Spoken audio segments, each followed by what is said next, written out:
Hello friend, જય શ્રી કૃષ્ણ, હર હર Mahadev. Welcome to my new blog.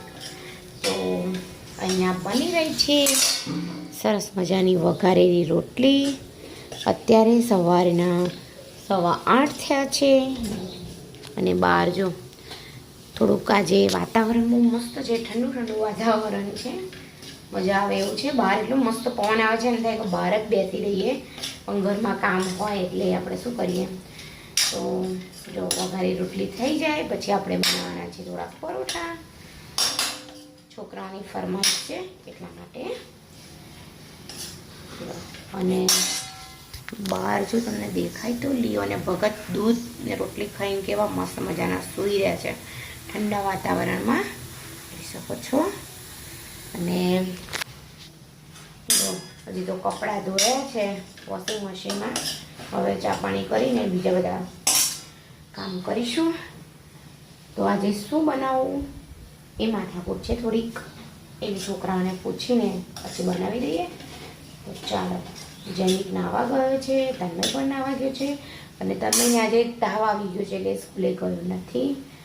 12મા ધોરણમાં છે એટલે એને ચાલુ થઈ ગઈ છે સ્કૂલ, પણ આજે એને ઠીક નથી એટલે નથી ગયો સ્કૂલે.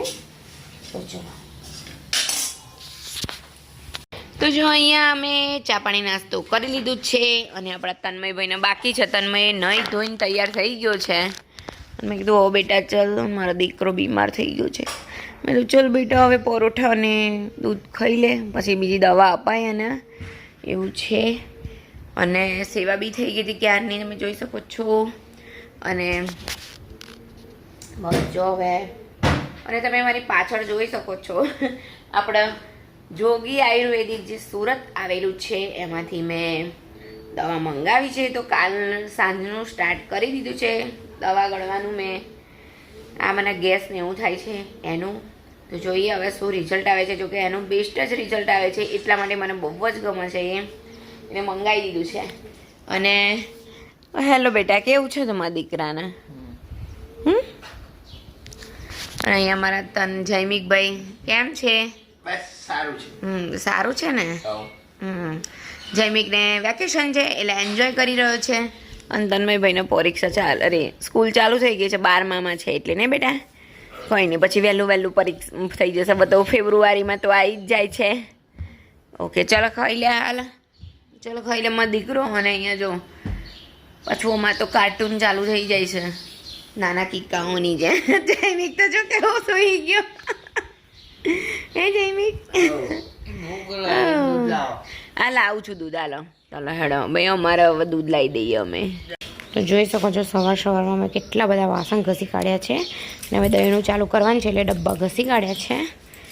અને અહીંયા તમે જોઈ શકો છો ગોટલાનો સ્ટોરેજ મેં કર્યો છે. જો આપણે ગોટલાનો મુખવાસ બનાવવાનું છે. એક વખત તો બનાવી દીધો, હવે બીજી વખત બનાવવાનું છે.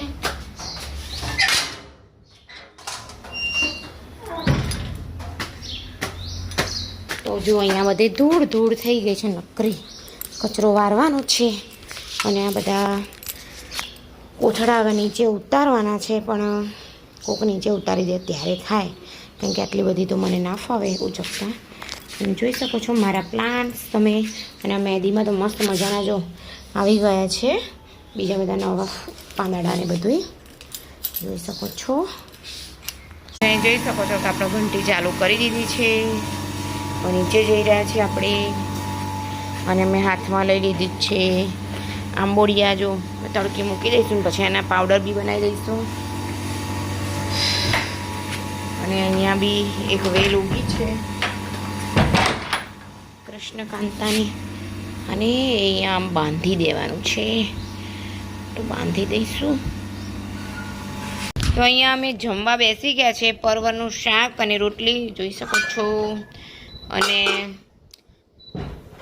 જો મસ્ત મજાની કેસર કેરી જૈમિકભાઈ માટે લો, ઠંડી ઠંડી ફ્રીજવાળી. અને મારી આ ફ્રીજમાં મૂકેલી નહીં, એમને એમ એવી મારા ખાવાની છે એટલે હું એવી ખાઈ રહી છું.